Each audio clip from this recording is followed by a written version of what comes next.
If we had adopted a little bit of his suggestion, I think the band may still have been together today. So that was the first time. For decades, Don Felder played the haunting notes that helped define an era. Yet behind those golden chords was a storm quietly building.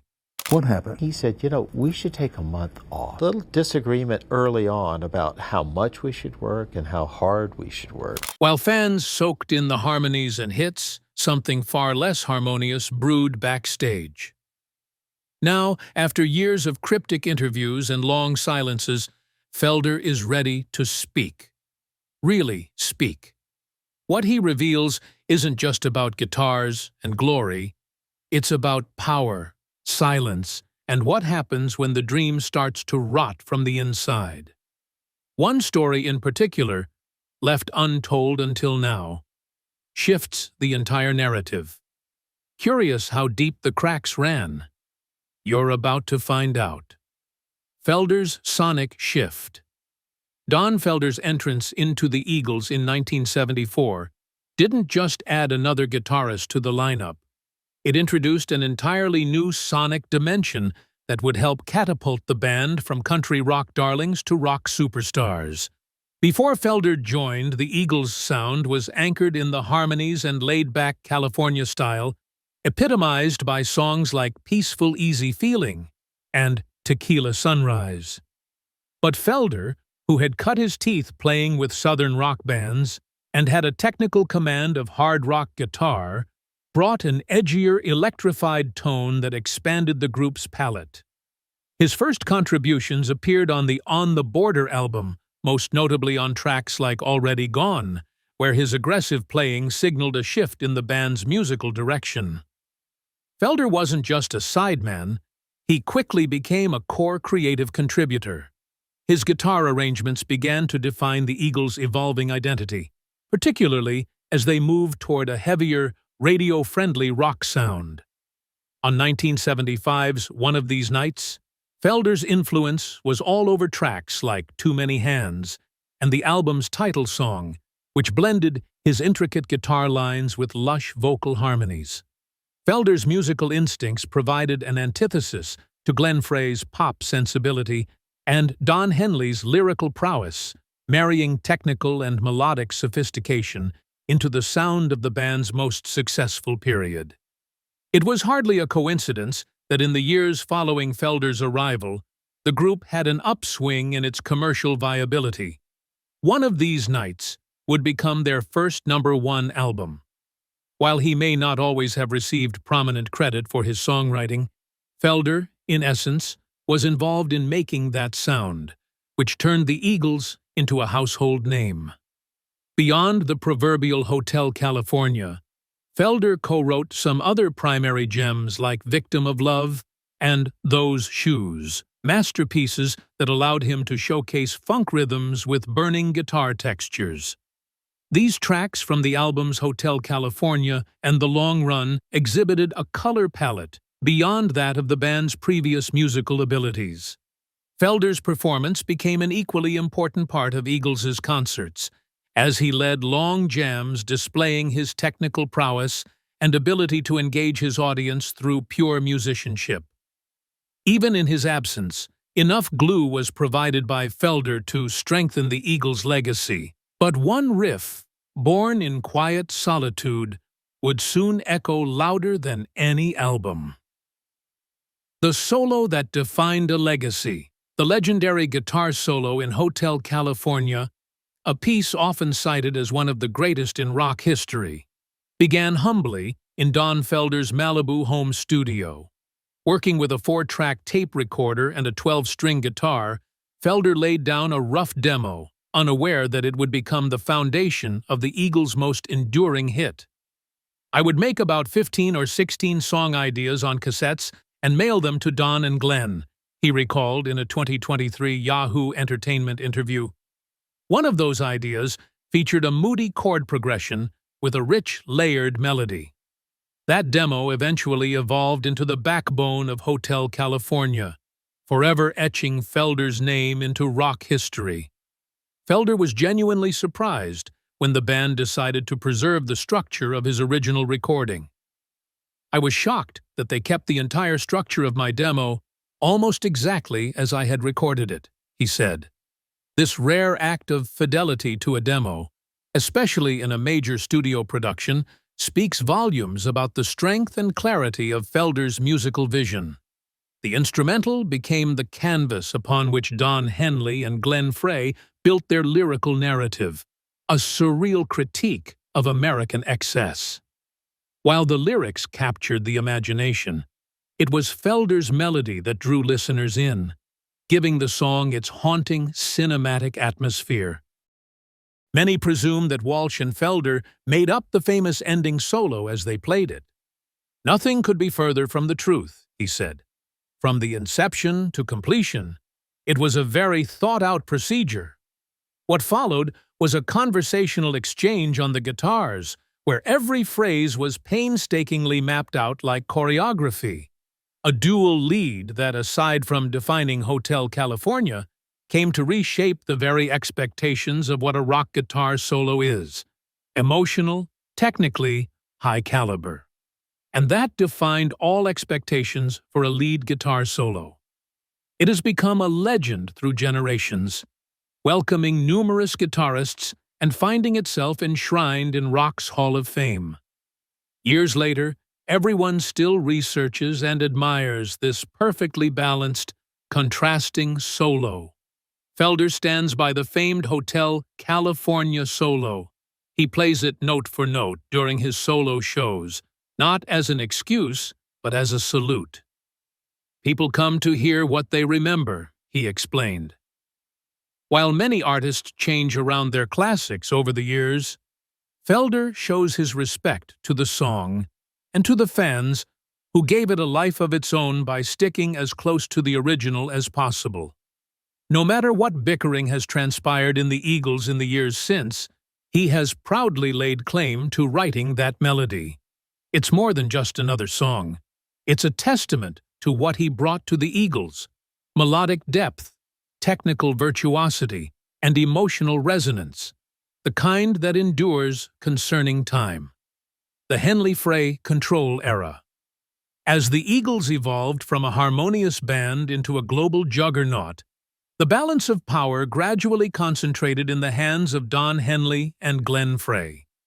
Don Felder, who had joined in 1974 and significantly shaped the band's rock identity, witnessed firsthand how this shift unfolded. In his memoir, Heaven and Hell, and in multiple interviews, Felder compared the band's later structure to a corporate model, where Henley and Frey acted as executive decision-makers. It became obvious that the Eagles had stopped being a band and started being a business, Felder wrote, underscoring the increasing marginalization of voices that didn't align with the top-down approach. The turning point came during the 1994 Hell Freezes Over reunion, which was supposed to be a celebratory return of the original chemistry. Felder, like the other members, believed the band would resume its former egalitarian structure.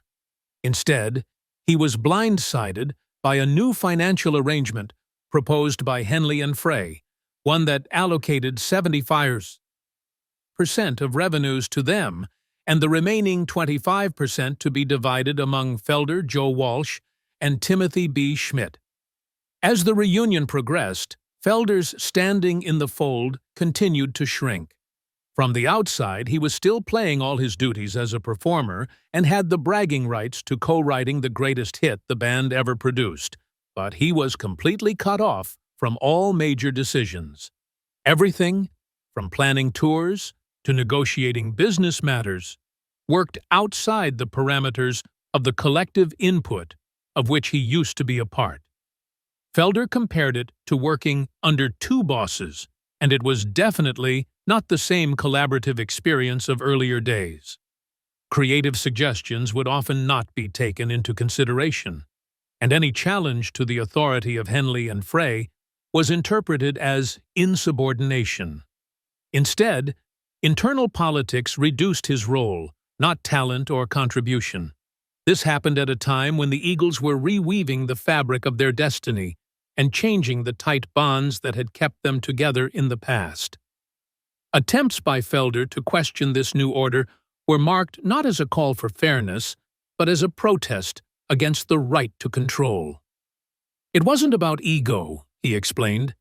It was about fairness and keeping the integrity of what we started. The dissent now was recast as a rebellious attitude. By the time of his ouster in 2001, the band had very much ceased to function as a creative collective.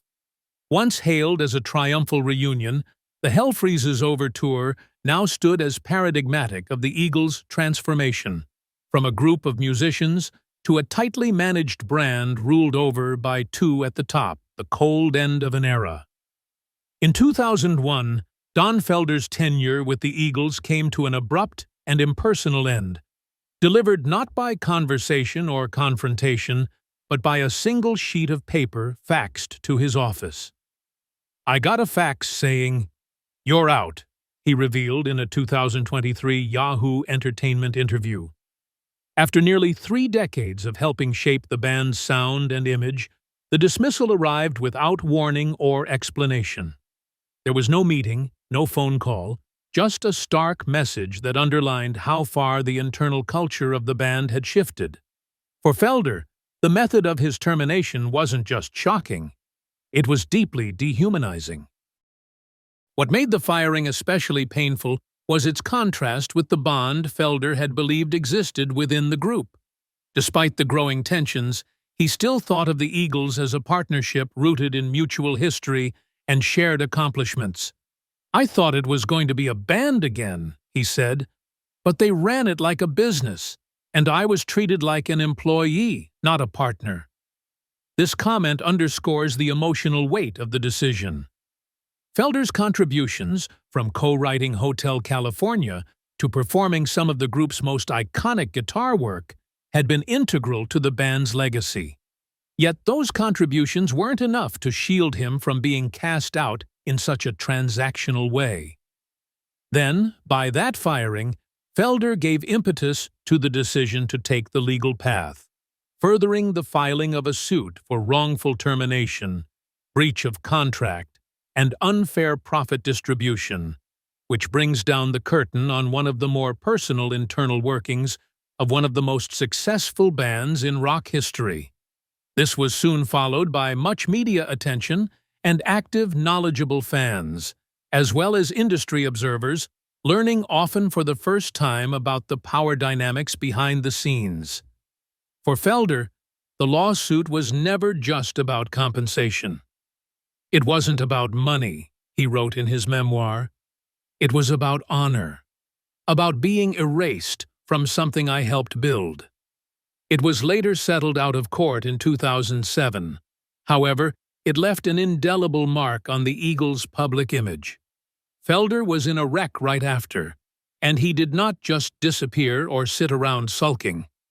He began to reclaim his artistic self on his own terms. That fire-by-fax symbolism became a flashpoint, not to illustrate his leaving, but a very nasty cautionary tale about what happens when power and ego and control become too great for creative collaboration to survive. It cuts off. "I don't want to destroy anybody. I just want the truth to be known," Felder said years later. But that truth, however painful, turned out to be the first step toward Felder's reinvention, the move from institutional allegiance to personal autonomy as artist and storyteller. Lawsuit and legacy. Don Felder's abrupt firing in 2001 did not just mark the end of his tenure with the Eagles, it ignited one of the most public and revealing legal battles in rock history. Soon after being dismissed by fax, Felder filed a lawsuit against Don Henley, Glenn Frey, and Eagles Limited, alleging wrongful termination, breach of contract, and unfair profit distribution. The legal documents exposed the internal fractures that had long been hidden behind the Eagles' pristine public image. At the heart of Felder's claims was a challenge to the financial structure that had been implemented during the band's 1994 reunion, which concentrated power and revenue in the hands of Henley and Frey. For Felder, The firing was not just retaliation.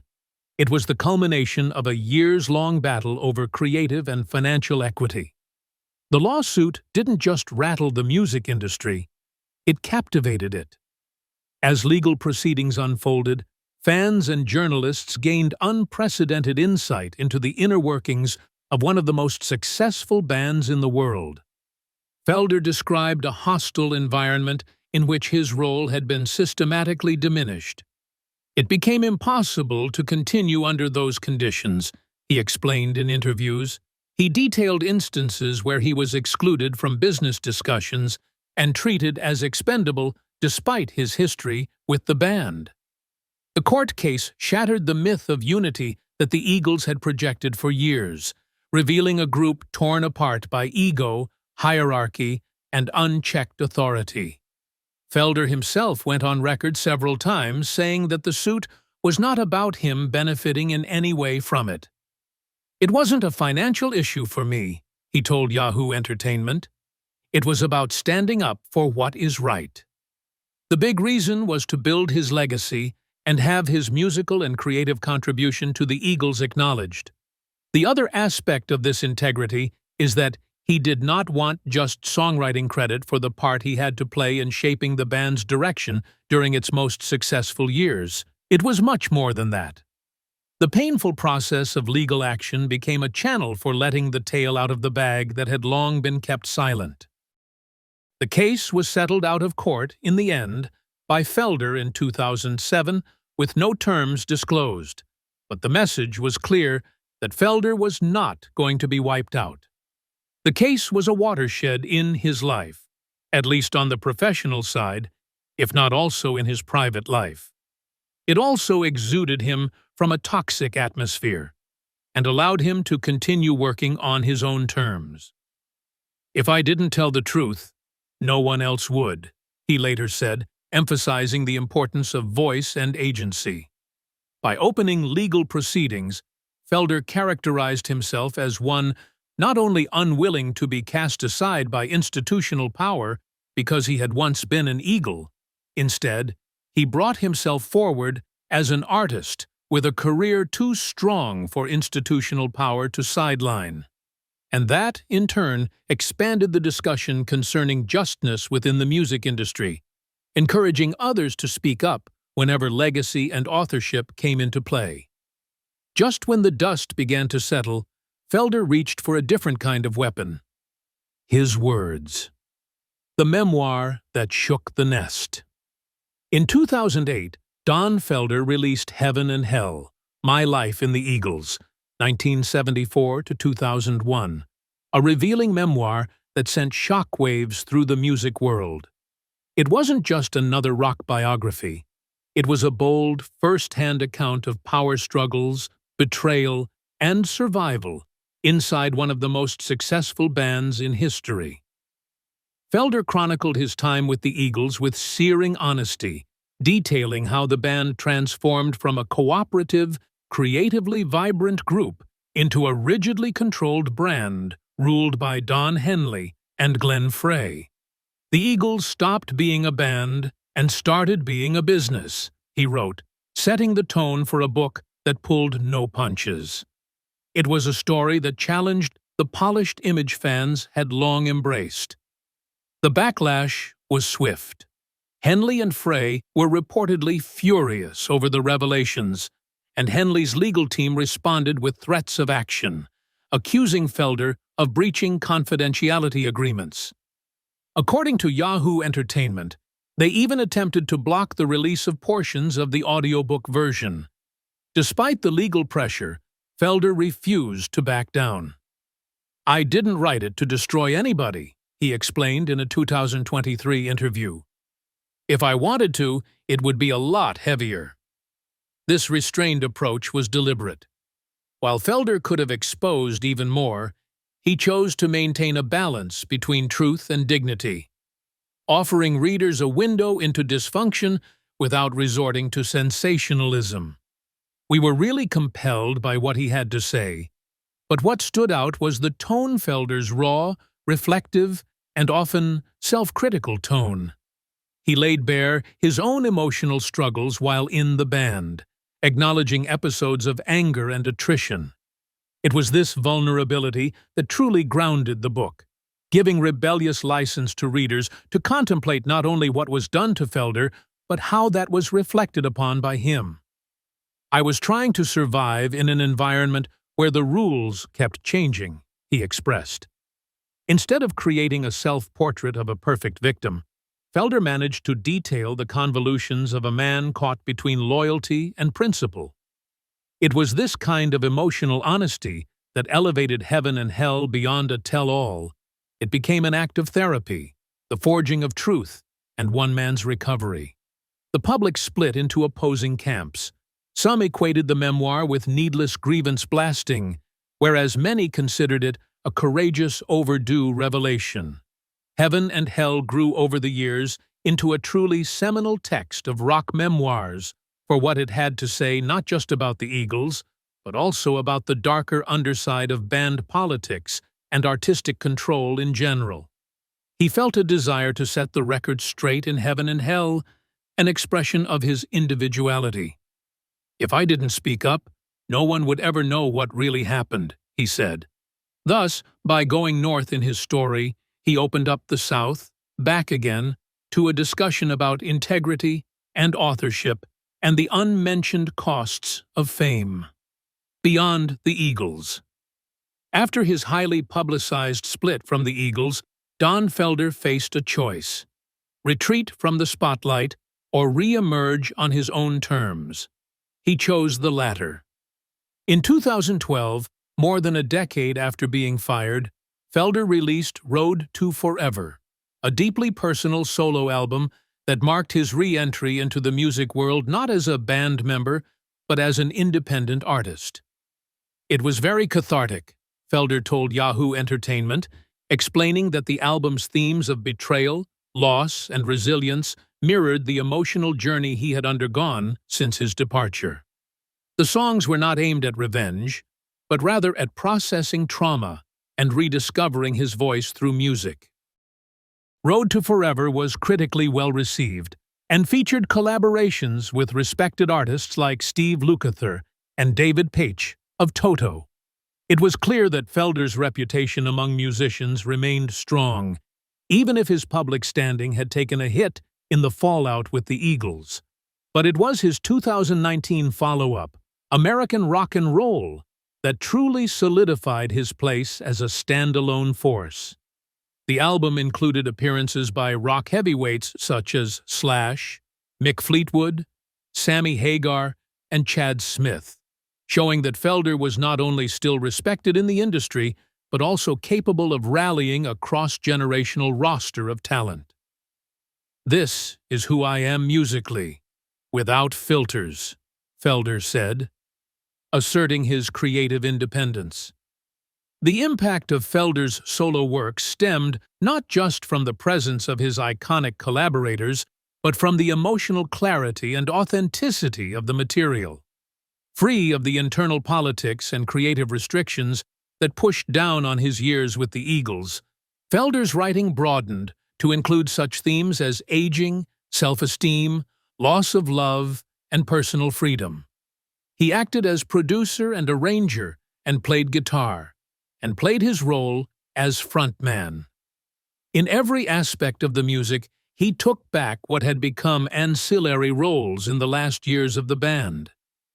On the other hand, songs like Wash Away and The Way Things Have to Be musically knew no boundaries, as they expressed a feeling of having been resilient through personal reflection and self-assertion from the life put into the lyrics. Felder also renewed the connection with his audience by conducting the concert tour regularly. The live gigs offered a smaller environment compared to when he toured stadiums, but the energy present was no less. Fans appeared for far more than nostalgia. They came to see an artist with fresh material who was still working and evolving. Paying tribute to the greatness of the past in concert, Felder remained, cherished Hotel California and other classics, while putting greater emphasis on his new songs. "I'm not chasing what was, I'm creating what's next," he stated. He was continuously refactoring the definition of moving past public rejection after every album and performance, exhibiting how survival and accomplishments do not subordinate to the past. Felder's quiet reconciliation. As Don Felder entered the later stages of his career, a noticeable shift emerged in how he spoke about his past, not with the urgency of someone seeking vindication, but with the clarity of someone who had made peace with the unresolved.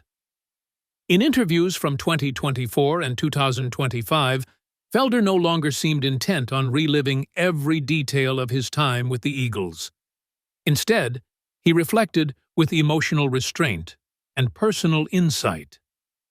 "I don't want to turn my life into a long narrative," he said, illustrating a deliberate decision to move on, not by forgetting, but by setting boundaries. His path had taken him through betrayal, legal battles, and creative silencing. But his later reflections emphasized self-understanding rather than resentment. One of the most poignant revelations was Felder's account of attempting to reconcile with Glenn Frey before Frey's death in 2016. Though he reached out, his effort was met with silence. "There was a gap between us that will never be filled," Felder admitted, not with bitterness, but with a mournful acceptance that some divides, even with time, cannot be bridged. His decision to attend Frey's memorial and his respectful tone in media statements underscored a maturity that went beyond public perception. Felder wasn't pretending a friendship still existed, but he acknowledged the shared history and the importance of grace. That kind of clarity can't be faked.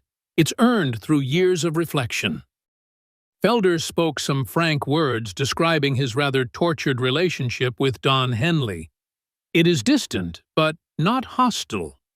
There are things that I still do not like about the way Henley ran the band, but that's behind me," he noted. In explaining what forgiveness meant for him, forgiving is not necessarily absolving others for their own sake. It's release for himself from the heaviness of holding on to that anger. "I forgive, so I don't have to carry the burden anymore." That became the fulcrum of Felder's philosophy. It became a philosophy of forgiveness as a tool of freedom, not weakness. He didn't seek contrition.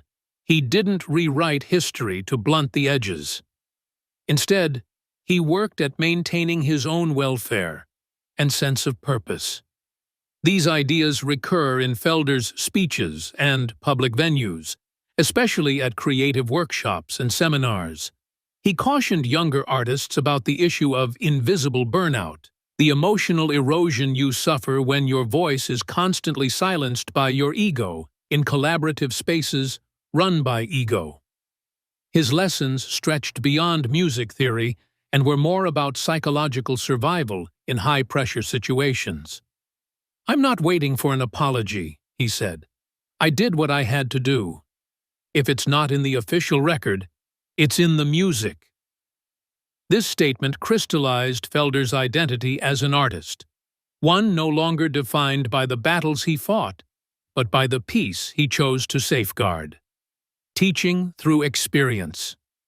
In the aftermath of his tumultuous exit from the Eagles and the years of rebuilding that followed, Don Felder quietly embraced a role that few might have predicted, that of a mentor.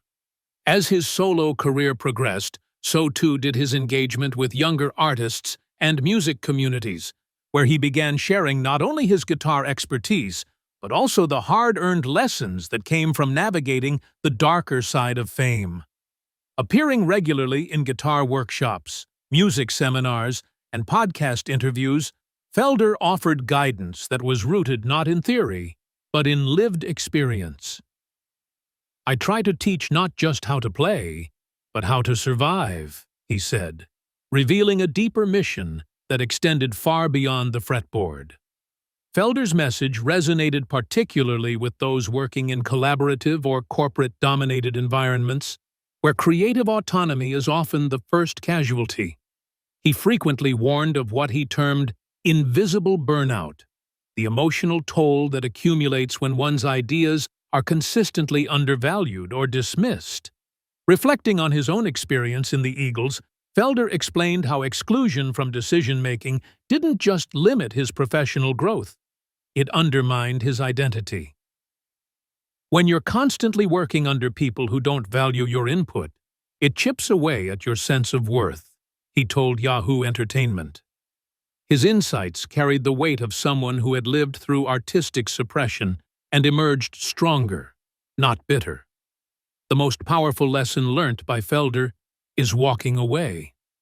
He emphasized, though, that some creative atmospheres, however big or great, can become unhealthy environments. If you're in a band and it starts feeling like a job, not a collaboration, that is your warning sign, Felder said in a podcast interview. He models through personal arcs what it means to leave with dignity, and sometimes at great expense. He teaches the young musicians to learn to be true rather than earn. True success is inverse fate. It is not fame, but the ability to remain true to oneself in any situation. Despite everything he has endured, Felder does not teach from a bitter place. Indeed, it is the balanced quality of his mentoring that sets it apart, laying ugly failures bare, but carrying a strong belief in the possibility of growth underneath. "I'm not here to tell people what went wrong," he said. "I'm here to help them avoid it." Rarely talks about revenge or regret. Clarity, resilience, and the redemptive powers of music fill the void now. In sharing his journey, Felder has built a legacy that transcends the Eagles, the solos, or the courtroom battles. Just when it seemed he had given all he could, Felder opened a vault that no one saw coming. 50 years of sound and survival. In 2025, Don Felder released The Vault 50 Years of Music, a deeply personal retrospective that offered more than just a greatest hits collection. Rather than rehashing familiar tracks, the album featured unreleased songs spanning his decades-long journey, from his Eagles era to his solo career. These songs are snapshots of moments that were important to me, even if they never made it onto the radio, Felder explained. The Vault became a reflection of creative persistence, built in quiet years when the spotlight had faded. What made the album stand out wasn't just the material, but who showed up to help shape it.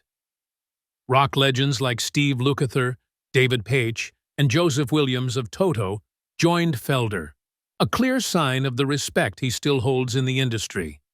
The songs ranged from energetic rock to introspective ballads, all unified by Felder's signature guitar work and heartfelt lyrics. The project proved that his instincts hadn't aged. They'd matured. For years, some of these tracks were put in storage, sidelined during his time in the Eagles. With creative freedom, Felder reconstructed those pieces by juxtaposing old ideas along with new arrangements. It wasn't about rewriting history for him, it was voicing music that had long since been shelved. The Vault became an album, but also a statement concerning creative freedom regained. The album was embraced by fans and critics alike as a rare mix of reflection and reinvention. "This isn't about nostalgia," Felder said. "This is about finishing work that was always meant to be heard." If anything, The Vault was not merely a celebration of his past, but a bold proclamation that his sound and his story were still in the making. Thanks for watching.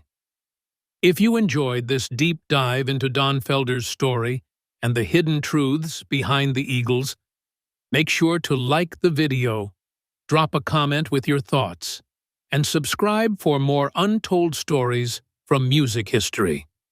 Don't miss the next video popping up on your screen. It's one you won't want to skip. Catch you there.